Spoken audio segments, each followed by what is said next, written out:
Now I have the great pleasure of introducing our next speaker, Madam Lee Xiaolu, Senior Colonel and Associate Professor of the Institute of Strategic Studies, National University, China. She has had a distinguished career in the Army for 25 years. Has a PhD from Peking University, did research at the University of Oxford, and has published widely on issues ranging from Middle East to Islamic State to situation in Syria and to the current topic of security evaluation on implementing One Belt and One Road, which is a very important initiative of China. Madam, you have the floor.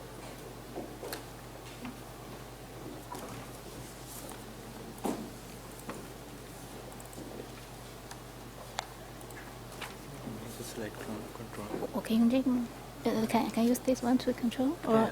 Yeah, sure. Okay. Okay, first of all, I would like to thank our hosts for organizing such a wonderful conference so that we may have the chance to exchange views. And I have certainly learned a lot from previous speeches. And I feel very much honored and privileged to present my humble opinions. The topic I'm assigned is integration of military and civilian professions for a secure nation, the Chinese perspective. I will talk about 5 points. First is a nation has to plan the development of its defense capabilities within the framework of its grand strategy and allocate reasonable amount of resources. My second point is integration of military and civilian professions should be a national strategy. Third, effective integration demands optimized allocation of national resources. And the next 2 systems are needed for successful integration of the 2 professions. And lastly, integration can proceed from some exemplary projects first. My paper is long, but as my time is very limited, so I will only give the main idea for my paper. My first point is a nation has to plan the development of its defense capabilities within the framework of its grand strategy and allocate reasonable amount of resources. Nowadays, the international power equation is shifting. Global economy is recovering while making fundamental adjustments. The geopolitical situation in the Asia-Pacific is changing historically, and in the foreseeable future, a world war may not occur, but threats of potential local warfare exist.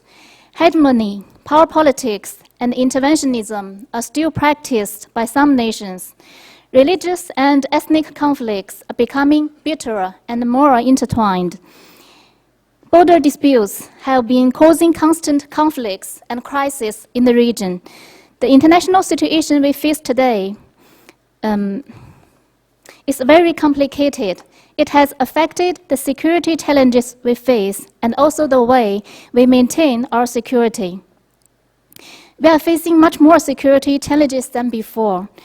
Apart from traditional ones, we face more non-traditional security threats, which include global security challenges like terrorism and cybersecurity, and also humanitarian issues caused by regional conflicts, natural disasters, and other factors. Moreover, we can see in today's world that a new round of technological revolution has already begun. It has led to a revolution in military technology and the way modern warfare is conducted. This revolution of military affairs is based on information technology. Innovations have occurred in military strategies, military technology, theories on military operations, structure of combat forces, and military management, etc. The revolution actually covers all the areas concerning warfare and defense capabilities. We have not seen such a profound revolution on military affairs since the end of the Second World War. it directly affects the relative military strength of states. Those who have realized the significance of the revolution and innovated quickly enough will win advantages in future military competitions. But a country always has to balance its investments in developing its economy and defense capabilities. History has demonstrated times again that investing too many resources on building up of military strength will sap a nation's wealth. To integrate defense capacity development with civilian economic sectors provides a way out. Effective integration may benefit both the defense and civilian sectors. Now, my second point is integration of military and civilian professions should be a national strategy. Profound integration of military and civilian capabilities is more than integration of military and civilian professions, but covers infrastructure construction and many other issues. But even integration of the two professions alone affects almost all the fields of national security and economy. Integration of military and civilian professions mainly, in my opinion, concerns four fields: defense, technology and industry, training and education of defense personnel, social services and military logistics, and defense mobilization. As my time is very limited, let me only take the field of science and technology as an example. To integrate military and civilian professions can make full use of the knowledge and talent which scientific and technological people possess, and also make good use of national scientific resources. The government should ask top scientists in both military and civilian universities and research institutes to contribute in the planning of the integration and cooperate in their research on advanced technology, so that advanced technologies mastered by both the military and the civilian professions can be used in the other field. And there should also be innovation platforms where military and civilian scientists can not only cooperate in their research, but also work with industrial leaders to turn their research fruits quickly into products. Therefore, successful integration of the two professions can only happen when it reaches up to the level of a national strategy.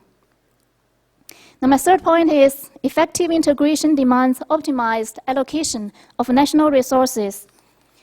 The defense force may want to own a complete and self-sufficient system to produce weaponry, train its personnel, and support its own logistics. But this will result in a system parallel to the national economic system and that may be wasteful of national resources. To prevent such waste, the government should coordinate military